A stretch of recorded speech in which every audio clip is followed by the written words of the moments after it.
American fiction a complete analysis. सबसे पहले तो ये समझ रहे अमेरिकन फिक्शन है क्या। अच्छा, फिक्शन में वैरायटी है, American fiction, England euro British है ना, इंग्लिश फिक्शन और यूरोपियन फिक्शन और बहुत टाइप के अदर अदर फिक्शंस। ठीक, तो कहने का मतलब ये है कि फिक्शन के बहुत सारे टाइप हैं। अब ये तो हमने कंट्री के हिसाब से बताया, यूरोप के हिसाब से। फिलहाल हमें यहाँ कॉन्टिनेंट या कंट्री के हिसाब से देख रहे हैं, बाकी अदर भी बहुत सारे वेरिएंट होते हैं fiction. This presentation explore the rich capacity of American from its origin to its diverse contemporary voices. We will trace its evolution. कहने का मतलब ये है कि अपने जोनरा में अमेरिकन फिक्शन बहुत रिच है, अपनी क्वालिटी में बहुत रिच है। रिच होने का मतलब बहुत ज्यादा डाइवर्सिटी और बहुत ज्यादा इंटरेस्टिंग चीजें हैं, है ना। और इसका ओरिजिन कैसे हुआ और इसकी जो डाइवर्सिटी है, डाइवर्सिटी कंटेम्प्ररी वॉइसेस ना, तो कितने प्रकार से कैसे कैसे सब एक दूसरे के कंटेम्प्ररी रहे, मतलब समकालीन होना, और कितने वेरिएंट हैं वो सब कुछ देखने वाले हैं। ठीक है, और इसका एवोल्यूशन कैसे ये नॉर्मल से हाई लेवल तक पहुंचा। ठीक, चलो फिलहाल हम आगे बढ़े। ओके, तो पहला the rise of the American novel. ठीक, अब एक नॉवेल होता है, ठीक है, फिक्शन होता है, फिर नॉवेल भी एक प्रकार का फिक्शन ही है। ठीक है, तो नोबेल का एवोल्यूशन कैसे हुआ, तो जब बात करें अपन अमेरिकन अर्ली अमेरिकन लिटरेचर, तो पहले का जो अमेरिकन लिटरेचर था उसकी बेसिक और सबसे मेन थीम क्या थी, तो वो क्या थी, focus on puritanism and religious themes. ठीक, क्या था, फोकस ऑन प्यूरिटनिज्म। क्या होता है प्यूरिटनिज्म? नहीं, हाँ, अब कुछ सही जा रही हो। प्यूरिटन्स जो है ना, प्यूरिटन्स, अरे जॉन मिल्टन थे प्यूरिटन्स। प्यूरिटन मतलब हाँ, हाँ, धार्मिक कट्टरपंथी लोग। कैसे लोग? प्यूरिटन्स मतलब धार्मिक कट्टरपंथी लोग। ठीक है, ओके, तो focus on puritanism and religious themes. चलो फटाफट समझ लेना, है ना। लिखने की चीजें बाद में वीडियो से देख के आराम से लिखना, बिल्कुल उसको बाद में देखना, क्योंकि अभी टाइम बचाना है तुम्हारा, तो ऐसे ही बचेगा। तो rise of the American novel में पहला है अर्ली अमेरिकन लिटरेचर, फिर है 19th सेंचुरी का रोमांटिसिज्म, और थर्ड होगा रियलिज्म एंड नेचुरलिज्म। देख रहा, ठीक, तो अमेरिकन अर्ली अमेरिकन लिटरेचर में सबसे पहले सबसे ज्यादा फोकस था प्यूरिटनिज्म और रिलीजियस थीम्स। धार्मिकता पे लिखते थे लोग, चाहे अमेरिका हो, अगर इंडिया को भी ऑब्जर्व करोगे तो पहले धर्म को कितना मानते थे लोग, बड़ी सड़ी सी चीजों में ना, हाँ, अरे भगवान, अरे प्रभु मेरे, अरे ये, अरे वो, तो धार्मिकता पे ही लिखते थे ज्यादातर, और कोई अदर लिटरेचर नहीं मिलेगा। अदर लिटरेचर लिख दिया तो दंगे हो जाते थे, सेम अमेरिका में था। फिर 19th सेंचुरी में रोमांटिसिज्म, चीजें बदली, ट्रांसेंडेंटलिज्म। चलो, transcendentalism and exploration of nature, इसको समझने से पहले ये समझ लो, प्यूरिटनिज्म में एक चीज भूल गए बताना, हमारा जो स्कारलेट लेटर है ना वर्क, वो प्यूरिटन वर्क है और रिलीजियस वर्क है। उस टाइम पे अगर कोई फीमेल सेकंड मैरिज कर ले या किसी मेल के साथ इंटीमेट रिलेशन में अगर आ जाए तो गलत माना जाता बहुत ज्यादा, जबकि अमेरिका में अभी खुले खुले में होता है। तो उस टाइम पे बहुत ज्यादा रिस्ट्रिक्शन थे। हमारा स्कारलेट लेटर इसीलिए इसी थीम पे है, अमेरिकन फिक्शन का यही थीम। फिर 19th सेंचुरी रोमांटिसिज्म, तो उसमें ट्रांसेंडेंटलिज्म और एक्सप्लोर ऑफ नेचर, तो फिर बहुत सारे राइटर हुए। हम जैसे कि हम बात करें हेनरी डेविड थोरो, हमारे क्या बोलते हैं द सेल्फ रिलायंस के, क्या नाम है उनका, है ना, और बहुत सारे राइटर हैं, देख लेंगे समझेंगे मिलेंगे ये, तब बताएंगे कौन है ट्रांसेंडेंटलिज्म के, है ना। का मतलब होता है ये पॉजिटिव वर्ड है, मतलब किसी भी चीज का इवोल्यूशन और पॉजिटिविटी की तरफ जाना, अच्छाइयत। ठीक। फिर रियलिज्म और नेचुरलिज्म। रियलिज्म में सीधी सी बात आती है कि focus on social issue and human condition. तो रियलिज्म वास्तविकताएं, क्या घट रहा है। जैसे आप एक वर्क देखोगे, द सन ऑल्सो राइजेज, एक वर्क है ना। और एक हमने तुमको कहानी बताई थी जो बहुत ज्यादा वहां की डार्क रियलिटी को बताती है कि कितना स्ट्रगल था वर्कर्स का। याद होगा वो एक फीमेल फीडिंग कराती है एक वृद्ध को। ठीक। वही। तो वो इसी का पार्ट, अमेरिका का ही वर्क है वो भी। तो बात आ रही समझ में, हम चीजें कैसे बदल रही। तो ये अब themes in American fiction. American fiction की जो बेसिक थीम थी वो क्या थी। ये तो हमने इसका राइज देखा, ये हमने राइज देखा। ऐसे ऐसे थीमें बदली, ये थीम्स बदली। अब देखें फिक्शन में इनमें बेसिक थीम क्या थी। तो पहला था individualism, then American dreams, then social issue and then nature. ठीक। बहुत शानदार पिक्चर लगाई है। ये अमेरिका की डाइवर्सिटी है, ऐसे ऐसे लोग वहां आपको देखने मिलते है ना। White, brown, dark. ठीक है। Young, aged, middle aged. ठीक। फिर सारा जॉनरा मिलेगा आपको। मिक्स ब्रीड, मिक्स लोग मिलेंगे।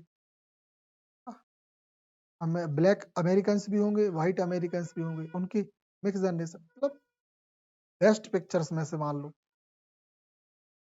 ये इस चीज को दर्शाती है, ये थीम है। राइटर्स को आप समझ सकते हो, राइटर्स के ही इमेजिनेटिव पिक्स हैं। ठीक। अमेरिकन सोसाइटी को दिखा रहा है। ठीक है। समझ रहे क्या देख रही हो। ठीक। ये वो जो चीज है ना, वो पिक किस चीज को दर्शा रही है। जो गे होते हैं ना, गे, क्या पता ऑब्जर्व किया नहीं।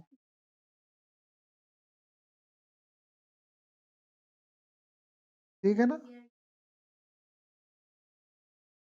फीमेल भी दिख रही है, मेल भी दिख रहा है। हाँ। तो ऐसे राइटर्स रहे हैं भाई जो ट्रांस वो रहे हैं, क्या बोलते हैं, ट्रांसजेंडर रहे। बहुत राइटर इवन इंडिया में है। इंडिया में तो इतना फेमस राइटर है विक्रम,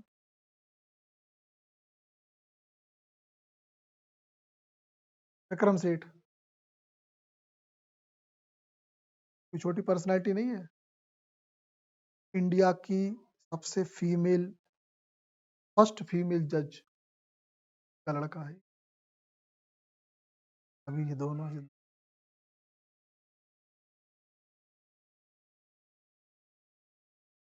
है ना। राइटर्स में कमी नहीं है, बहुत डाइवर्सिटी। ऐसे ऐसे राइटर्स है ना,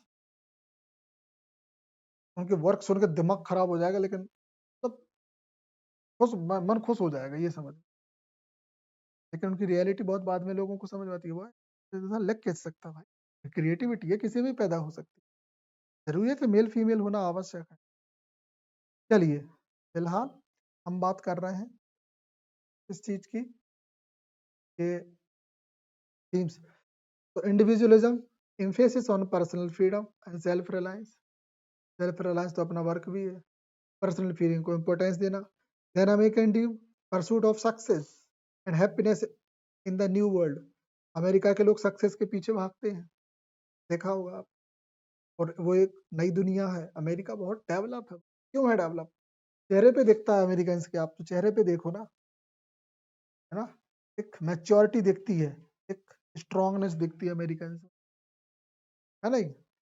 कितने भी एज हो जाए एक यंगनेस दिखती है, सीरियसनेस दिखती है। समझ गए ये।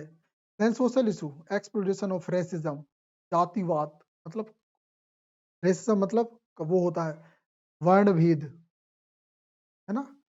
बहुत लिखा जाता है आज भी अमेरिका में, बहुत सारे ऐसे ब्लैक हैं जिनके साथ गलत होता है, और आज भी ऐसे ब्लैक हैं जो बहुत आगे हैं। इवन एक ब्लैक को ही प्रेसिडेंट बना दिया था अमेरिका, बराक ओबामा, सुना है ना नाम। ठीक। Okay then inequality and social changes. हाँ, असमानता तो है वहाँ, बहुत सारी है असमानता है। इवन इंडियंस के साथ एक वर्क है जिसमें इंडियंस के लिए ना अनीता देसाई ने एक वर्क लिखा है, inheritance of loss, I think अपने सिलेबस में है, इनहेरिटेंस ऑफ लॉस। समझ जाओगे पढ़ के, पता चल जाएगा, अमेरिकन फिक्शन में ही होगा वो। तो अमेरिकन फिक्शन का देख रहे हो, वेराइटी वेरिएशन देख रहे हो ना, सोचने वाली बात। फिर nature, nature's beauty and its power of over humanity, ऐसे भी लोग हैं जो राइटर्स नेचर पे लिखते हैं। आया समझ में? अमेरिका अमेरिका ही है और गजब है। ठीक, फिर आगे बढ़े। Okay, influence of realism and naturalism, प्रभाव।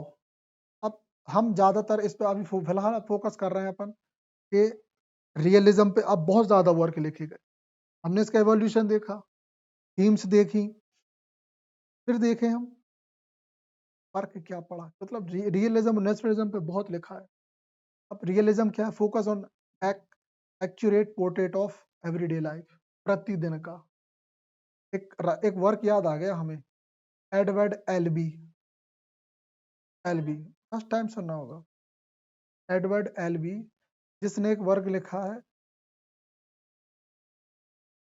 नहीं वर्क का नाम है एडवर्ड एल्बी, जिसका ना, नहीं द ग्लास मैनेगरी, ग्लास मैनेगरी है जिसका, जिसके राइटर है एडवर्ड एल्बी। वो वर्क देखना, आज नाम सुन लो, फ्यूचर में तो मिलना ही है, इस फील्ड से अपन लोग बिलोंग कर रहे हैं। ठीक है, तो दिन देख, एक दिन की पूरा जीव, एक दिन का लाइफ पूरा, वो ने एक वर्क लिख दिया, पूरा एक दिन का लाइफ। हाँ, उनकी नहीं, एक व्यक्ति की, एक अमेरिकन से, एक इसी टाइम की, ये 19th सेंचुरी, हाँ बिल्कुल 1800 से 1900 के बीच। फिर naturalism, emphasis on the role of environment and heredity. ठीक है, ओके, हेरिडिटी, तो emphasis on role of environment, कैसा एनवायरमेंट है और उसकी हेरिडिटी, मतलब कैसी आनुवांशिकता, गोरा है तो गोरे का बच्चा गोरा ही पैदा होगा, ठीक, और वो अपना गोरापन दिखाएगा, मतलब अमेरिकनपन दिखाएगा। अगर उसको कोई ब्लैक मिलेगा तो अ, बोलेगा कि ये ब्लैक क्यों है। तो पेरेंट्स पे डिपेंड करता है कि आप उसको उसके दिमाग में क्या भरते हो। तो बोलते थे कि बेटा दूर रहना, ये लोग हम लोगों जैसे गंदे लोग हैं, बोल दिया एक ने। और कुछ अमेरिकन ये होते हैं, बच्चे ने पूछा मम्मा ये ब्लैक क्यों है, कहेंगे बेटा ये लोग हमसे, गॉड ने सबको ब्लैक ही बनाया था, हम में रंग भरा। एक आंसर, एक वर्क का हम तुमको रूल बता रहे हैं।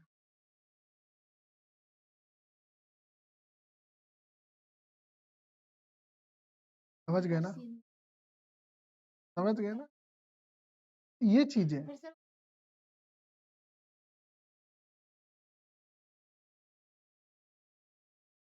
तो समझ गए ये चीज।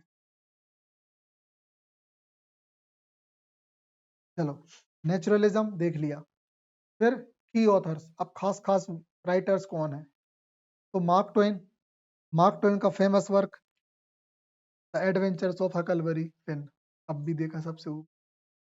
फिर इसके बाद है स्टीफन क्रीन, और फिर है थियोडोर ड्रेजर, ये तो कुछ ही लिखे हैं उनने, और भी बहुत सारे हैं, जेन आयर है, याद आ गया, टेनिसी विलियमसन है, ठीक, तो ये है। ओके, आगे बढ़े, चलो, the Harlem Renaissance and the literary modernism. अब हार्लेम रेनेसा क्या है, तो African American artist and literary explosion, इसको बोला जाता है हार्लेम रेनेसा। जब अफ्रीका के लोग जो अमेरिका में एज अ स्लेव आए थे और फिर वहीं के नेटिव्स बन गए, तो वो लोग यहाँ पे अ, अच्छे खासे स्टेबल हो गए, और फिर वो यही के अमेरिकन कहलाने लगे, तो वो लोग कहलाते हैं अफ्रीकन अमेरिकन। और इनने वर्क्स भी लिखना स्टार्ट किए। सबसे शानदार चीज फिर से याद आ गया, देखो देखो यही है, पढ़ाते पढ़ाते हमें बहुत सारी खास चीजें याद आ जाती हैं, पढ़ाते टाइम दूसरी आत्मा घुस जाती है। टोनी मॉरिसन, याद करो, टोनी मॉरिसन, हमने फोटो भी दिखाई थी, बोला था 2020 में आपको हमने दिखाया था कि ये इस राइटर की डेथ हुई है। तब हमारा एमए चल रहा था तुम लोग को पढ़ाते टाइम में, तब तो 9th-10th की बात। टोनी मॉरिसन के दर्शन कराए थे, दिखाया था, अफ्रीकन अमेरिकन राइटर। उनका एक फेमस वर्क है बिलव्ड। देखो वर्क भी याद आ गया, याद नहीं आ रहा था, है ना? नोबेल अवार्ड ही है, मजाक नहीं है, मतलब राइटर, नोबेल अवार्ड मिला है उनको भाई। यस, ठीक है ना? फिर हम बात करना है सेकंड, हार्लेम लिटरेरी मॉडर्निज्म। तो modernism experimentation with form and style, stream of consciousness. Stream of consciousness की जो राइटर है वो है वर्जीनिया वुल्फ, बिल्कुल ना। मिसेस डेलोवे आपका वर्क है, आपके लिए, समझ गए ना? ये है भाई वर्जीनिया वुल्फ। अच्छा, स्ट्रीम ऑफ कॉन्शियसनेस क्या होता है, किसी दिन बताएंगे अच्छे आराम से, फिलहाल इतना काफी है, ठीक है? ओके, नेक्स्ट की ऑथर्स कौन कौन है? लैंगस्टन ह्यूज, जोरा नील हडसन एंड अर्नेस्ट हेमिंगवे। जोरा नील हडसन फेमस राइटर है भाई, ये मजाक नहीं है, बहुत फेमस है। और Ernest Hemingway Nobel awardee, the old man and the sea. I think syllabus में है इस बार, रोशनी को दी है बुक, याद करो, पूरी कहानी है शॉर्ट में, कभी जरूरत पड़े तो रोशनी को कहना कि दीदी दे दो पढ़े हुए हमें, ठीक है नहीं? ठीक है, आगे समझ में क्या है हार्लेम रेनेसा क्या होता है और लिटरेरी मॉडर्निज्म क्या है? Okay, the beat generation, question आता है बीट जनरेशन से, यहाँ नहीं आएगा, नेट में आएगा। लेकिन अगर आप अमेरिकन फिक्शन लिखते टाइम आप बीट जनरेशन का डिस्कशन करते हो ना, तो टीचर समझ जाएगा कि जिनने बड़ी गहराई से पढ़ा है और ढंग से पढ़ा है अमेरिकन फिक्शन को, पढ़ ली। और सुनो, उसी बंदे को वो लोग रिकॉग्नाइज करते हैं, उसी बंदे को वैल्यू देते हैं कि नहीं कोई लिख के आया है, मजाक नहीं कि यूट्यूब यूट्यूब से लिख लिया, क्योंकि यूट्यूब इतना डिटेल में नहीं देता। ये जो स्लाइड है ना, ये समझ लेना कि गोल्डन स्लाइड से, इनके लिए एक सेक्रीफाई करना पड़ता है हमें, इसमें कुछ खर्च होता है, समझ रहे हैं ना? तो ऐसे नहीं बनी है स्लाइड, है ना? जहाँ पैसा लगता है ना, जहाँ कुछ लगता है वहाँ क्वालिटी मिलती है। तो beat generation and post modernism, post modernism मतलब 1940 के बाद के वर्क। तो बीट जनरेशन क्या होती है? रिवेलियन राइटर्स, बीट मतलब होता है मारना, हिट करना। तो रिवेलियन राइटर ऐसे राइटर जो एकदम खूंखार हैं, जिनने गुस्से में लिखा है, जिनने क्या लिखा है, सच्चाई लिखी है, कड़वी सच्चाई लिखी है अमेरिका की, है ना? दिल्ली से धोया कई बार, तो इनको बैन कर दिया गया अपनी कंट्री से, धोखे से मत आ जाना साले तुम, ठीक है ना? और यंग जनरेशन, यंग लोग आज की जनरेशन के राइटर हैं। फिर non conformity and the social commentary. Non conformity मतलब ये होता है कि इनने किसी चीज पे संदेह हुआ, लिख दिया, बोले साले तुम ऐसे ही करोगे, तुम्हारे बारे में हमने लिख दिया, तुम ऐसे घटिया इंसान हो, कंफर्म नहीं था, लिख दिया, अंदेशा। फिर सोशल कमेंट्री, कछु भी समाज में दिख रहा है आपने लिख दिया, उसके बाद दुनियादारी जाने, बुरा लगे अच्छा लगे, समझ गए? फिर post modern, post modernism metafiction, irony, questioning and grand narrative. तो मेटाफिक्शन क्या होता है? एक फिक्शन का एक टाइप है। आयरनी जानते ही हो, किसी पे तंज कसना, व्यंग। क्वेश्चनिंग अपने वर्क के थ्रू एक समाज पे क्वेश्चन करना कि अगर ऐसा होगा तो बोलो आप क्या करोगे। जैसे जो लीप्स ऑफ ग्रास एक वर्क है, में ये चीजें दिखेंगी आप, सनऑफ राइजेस में आपको ये दिखेगा। ये वर्क सुनोगे ना कभी, ये वीडियो के बाद उनको सुन के देखना, मजा आएगा कि नहीं अमेरिका फिक्शन क्या है। फिर की ऑथर्स कौन है? तो Jack Kerouac, Allen Ginsberg and JD Salinger. ये आपको सिलेबस में मिलेंगे, आपके में शायद फाइनल ईयर में मिल जाए, या तो एमए में तो जिंदाबाद जेडी सेलिंगर, या नेट में तो है ही है, सब सबके सब खड़े रहेंगे। ठीक, enduring legacy of American short stories. हाँ, अब शॉर्ट स्टोरी में अमेरिका पीछे नहीं है ना। तो शॉर्ट स्टोरी में सबसे बड़ा नाम पहले हम आपको बता दें, और वो है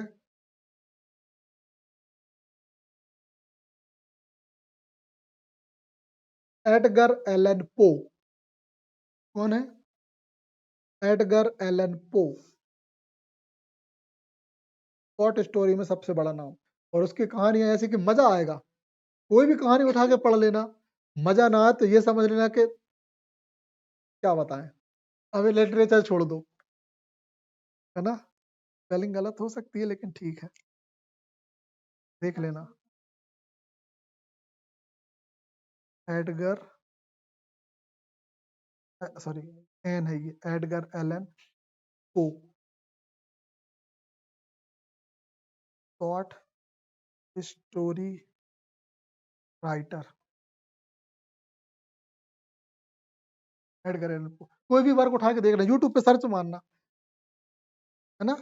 बहुत सारे अच्छी अच्छी कहानियां हैं, दो तीन ही कहानी मन लग जाएगा, दो चार और सुनवा रहोगी। ठीक है, जैसे एक कहानी याद आ रही है हमें, मंकी पो, मंकी पाओ, मतलब उसका मंकी का पानी। और भी बहुत सारी हैं, बहुत बहुत इंटरेस्टिंग कहानी लिखता बंदा। ठीक है, तो शॉर्ट स्टोरी में तो हमें बड़ी पसंद है उसकी, हमने तो कम से कम ना 50 सुनवा रही होगी, जबकि सिलेबस में एक भी ना थी। ठीक है ना। तो ये फिर narrative mastery, concise and impactful story telling. बोलो ना, कंसाइज मतलब शॉर्ट, इम्पैक्टफुल मतलब प्रभाव डालने वाली, स्टोरी टेलिंग मतलब टेक्निक।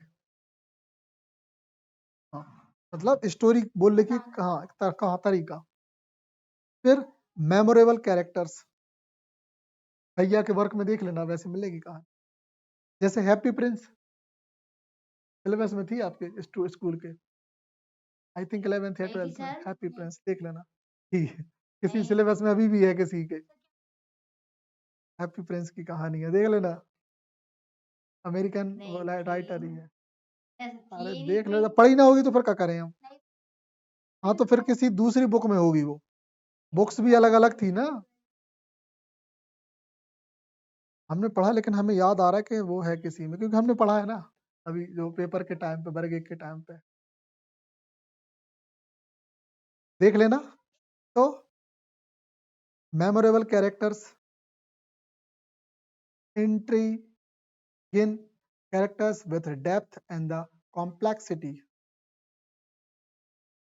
ठीक है, गहराई से और जटिलता उनको उनमें दिखाई गई है। फिर हम बात करें इमोशनल रेजोनेंस, तो evoking a wide spectrum of emotion readers, readers के मन में उनके अंदर की फीलिंग्स को उकसाना, और एक बड़े लेवल पे सारे रंगों को भर देना, एकदम चकाचक कर देना, दिवाली का सीन बन गया। ठीक है नहीं, ये उसका तरीका। ओके, फिर the diversity, inclusivity in contemporary American fiction। Diversity उनके रेज, कलर और कास्ट की वजह से, इंक्लूसिटी और सबके सब मिक्स हो गए। कैसे हो गए? कंटेम्प्रेरी मतलब समकालीन अमेरिकन फिक्शन, ये उसका चीजें देखें। तो फिर जॉनरा देखें, जॉनरा में है मैजिकल रियलिज्म, है ना, बहुत सारे वर्क मिलेंगे। साइंस फिक्शन मिलेंगे, साइंस फिक्शन में क्या मिलेगा, एक वर्क बता दे रहे हैं। हाँ, जोनरा है ये। तो इनविजिबल मैन, साइंस फिक्शन में एक वर्क है इनविजिबल मैन में, ये भी सिलेबस में था। इनविजिबल मैन जो दिखता नहीं है, कपड़े बस दिखते हैं, देख लेना, सर्च करके देख लेना। वो उसी पे बेस्ड है बेसिकली।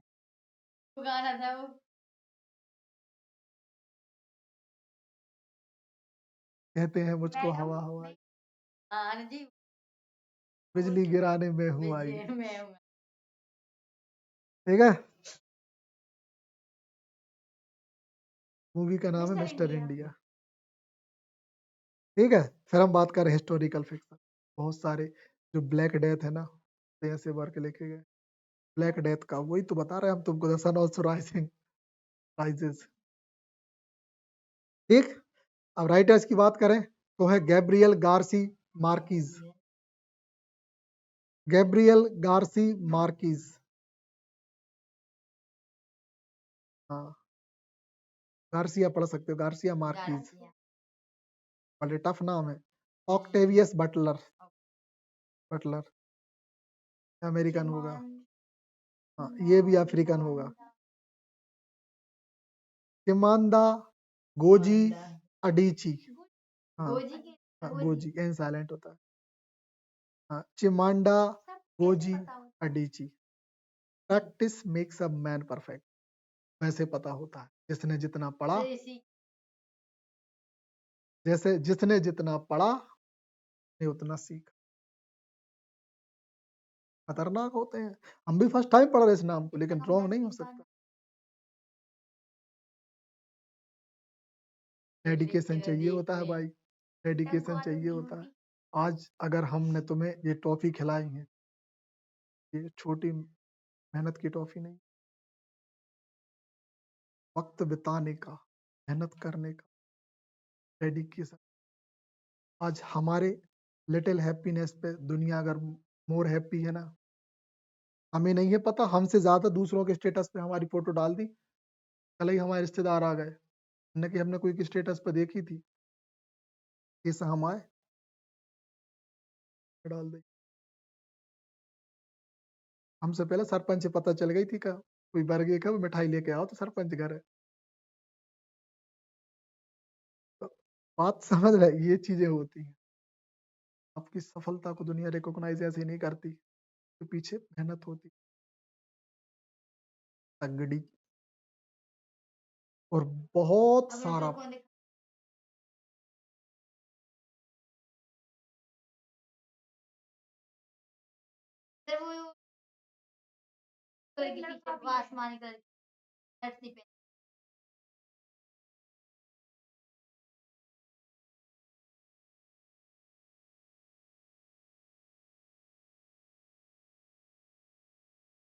लोको पायलट है वो, मतलब कौन किसी का हुआ है लोको पायलट।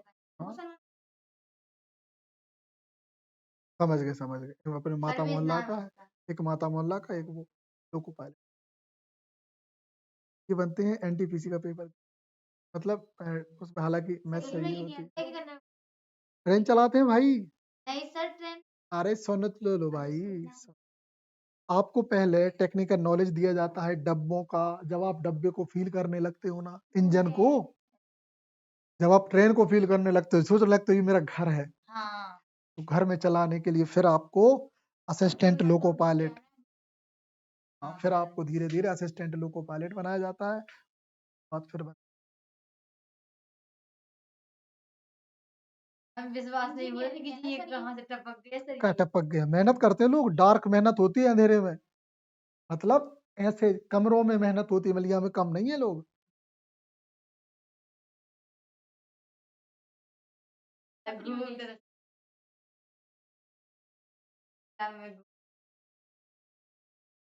दिखावट, लोग दिखाने के लिए कछु, अंदर से मेहनत क्या दुनिया के लिए। हम कैसे का कर रहे हैं, कछु नहीं। हमारे कई ऐसे दोस्त हैं जिनको आज भी पता है। हाँ, कईयों को तो, अरे कईयों को तो ये भी पता है कि जो मालूम है ईट का काम कर रहा हूँ अभी भी। यार दोस्तों समझाई क्या करे कि कई एक संगल है। समझ गए, टैलेंट मेहनत करो भाई।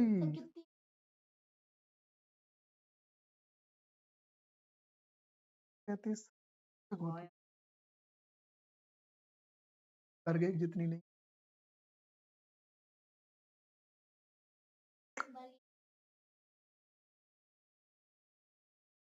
अभी जब तक खाते में नहीं आते,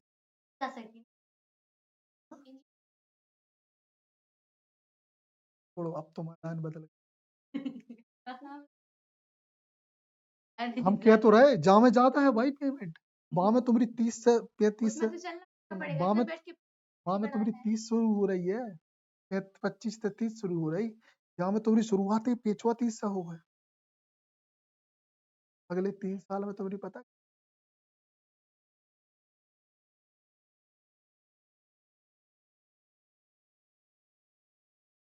जैसे तुम कह रहे हमें बता नहीं रहे, बस हम चाहते तुम्हें फुले आए नहीं, हम खुद फुले आए। मेहनत का 2 रुपए चाहिए मुझे, ये बिल्कुल नहीं फुले आना चाहिए, भी नहीं फुले आ सकते तक खाते में नहीं। ये सफलता को दुनिया शोर मचाती है आपकी सफलता की तब, और आप ही शोर मचा लगे तो ढकना। ठीक है ना।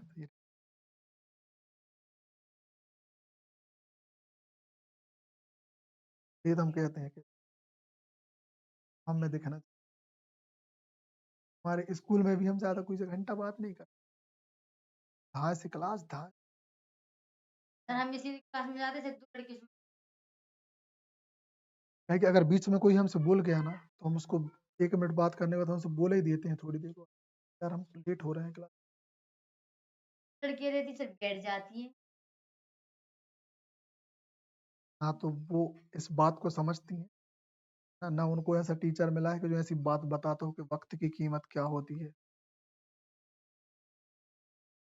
क्या फर्क नहीं, किसी को क्या करना है तुम्हारे, किसी को क्या करना है तुमसे।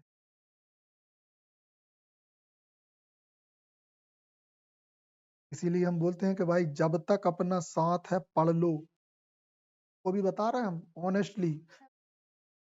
अरे ऐसा सुनो, हमारे बोलने से कभी नहीं होता, हमसे ये बोलते हैं देखो तुम लोग की किस्मत बहुत अच्छी रही, बहुत अच्छी रही, इस बात के लिए ना क्या बताएं हम, कि ये समझ लो कि 15 किलोमीटर मायने नहीं लगते। सोचो उन लोगों की जिनको दूसरे जिलों में फेंका गया, क्या नहीं छूटा होगा उनका घर से, क्या नहीं छूटेगा। सबसे बड़ी, फिर भी हम इसलिए हम इसलिए बोलते हैं हम हमेशा, जो इंसान स्ट्रगलिंग है ना, जैसे हम अपने लाइफ में लगे हैं, तो ऐसा ना हो कि तुम पीछे छूट जाओ, तुमको भी वैसे ही रहना पड़ेगा एकदम, आधा से ज्यादा गेन कर लो। इसलिए तुम कहते हैं कि भाई एब्सेंट रहो। तो पैसे तो फिर ठीक है, ओके। अब थीम की बात करें तो थीम है social justice, race, gender and colonial and identity, colonialism and identity. ठीक है, रेस मतलब वही जाति वर्ग, मतलब रंग भेद। ठीक है, देखें adopting American novel to film and television, तो मूवीज भी बनी है वो। तो visual story telling, translation, writings, narrative and screen, बहुत सारी मूवीज बनी है, यूट्यूब पे सर्च कर लेना, ये सिर्फ इनने बताया कि विजुअल स्टोरी टेलिंग। और अच्छा, विजुअल स्टोरी टेलिंग मतलब ये होता है कि उस पे मूवी बनी है इनके वर्क पे, और ये ऐसा लिखते ही है कि उस पे मूवी बन जाए। ठीक है, फिर बात करें क्रिएटिव कोलैबोरेशन, अच्छा राइटर्स ने मिलके भी लिखा है, दो राइटर्स ने मिलके एक एक वर्क को लिखा है, तो क्रिएटिव कोलैबोरेशन, शानदार वर्क लिखना, दो लोग कैसे लिख पाते। हाँ, मार्वल की मूवी, बहुत सारे राइटर्स, बहुत सारे ऐसे वर्क है जो मार्वल ने मूवी बनाई है। ठीक, तो क्रिएटिव कोलैबोरेशन में collaboration between writers, directors and actors, सब मिलके काम करते हैं। ये हमारा अमेरिका। फिर आता है हमारा conclusion, last slide, the conclusion and the future direction for American fiction. American fiction continues to evolve, reflecting a nation's changing demography and social landscape. American fiction जो है वो बढ़ता हुआ है, रिफ्लेक्ट करता हुआ, और नेशन को चेंज की डेमोग्राफी को शो करता हुआ समाज को प्रदर्शित करता है। और न्यू वॉइसेस, नई आवाजें, and the genres will be save future narratives, और नए नए वॉइस आ रही हैं, नए नए जॉनरा पैदा हो रहे हैं, ऐसे वर्क जो आज तक नहीं लिखे गए, ऐसे थीम्स जिन पे आज तक नहीं लिखा गया। ऐसे तरीके जिनको आज तक नहीं लिखा गया। The tradition of story telling remains vibrant, और जो ट्रेडिशनल तरीके चले आ रहे हैं ना, वो भी अपने वाइब्रेंट, अपनी खासियत को बना के रखे हुए। ये था हमारा अमेरिकन फिक्शन। पूरा इतना लिख के ना एक पेज में, इतने एक पेज में बन जाएगा, मतलब आधे पेज में टेक्स्ट का। ये क्या आधे में, जितने भी हो, तो ये समझना ये मास्टर आंसर है। अगर किसी अमेरिकन फिक्शन और या कुछ भी हो, अमेरिका के कुछ भी हो, ये कंटेंट डाल दो, ये समझ लो कि आग लगा दोगे तुम्हारा क्वेश्चन। हिम्मत नहीं है कि एक पॉइंट मार दे यहाँ से वहां, क्योंकि ठीक